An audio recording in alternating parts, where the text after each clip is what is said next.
the big focus of this week has been the latest on the stimulus talks. We've been getting conflicting signals coming out of Washington, but today we're seeing stocks close to the upside and having their best week in months. President Trump signaling earlier today support for a bigger coronavirus stimulus package. Jess Smith joins us from D.C. with the latest on that. Jess? Yeah, the latest is that Treasury Secretary Steven Mnuchin has made an offer to House Speaker Pelosi. This afternoon, they talked for about 30 minutes, and he offered a $1.8 trillion package. Now, Larry Kudlow did mention that in an earlier interview today and saying that the president had approved of this offer.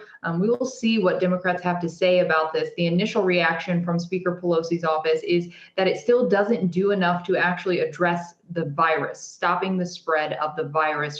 The spokesperson for her office said there were also some issues with other provisions, and they still have not agreed on that top line number. Democrats were wanting to see $2.2 to $2.4 trillion package. Again, this is a $1.8 trillion offer from the White House, which is up from their initial proposal, the Senate Republican proposal of $1 trillion, but it's still not quite where Democrats want it to be. And you'll remember Senate Republicans opposed that $1 trillion measure, saying it was spending too much money. So it's going to be difficult to get them on board with a $1.8 trillion package if Democrats were to accept that. And we don't know that that's going to happen. Negotiators are going to keep working through the weekend. We expect them to work through some of next week. We'll see if they can make any progress and hammer out any of these details in the coming days.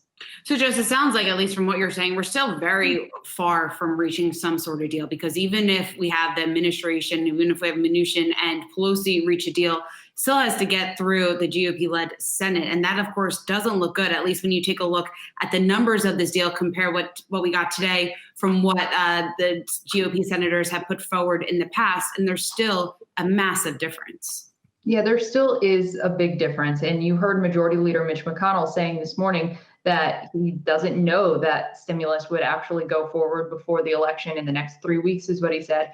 He said it's very murky as you get close to the election. So we'll have to see what comes of these talks, and then how many Senate Republicans you could get on board if it does make it through the House.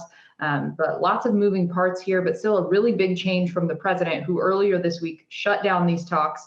Now he's saying to go big. He said in an interview he'd like to see something bigger than what Democrats or Republicans are offering right now.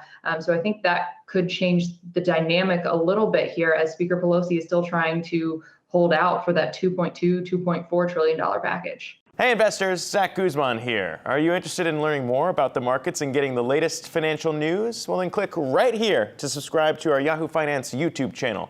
Get the latest up-to-the-minute market analysis, big interviews in the world of finance, and information on how to manage your money every day wherever you are.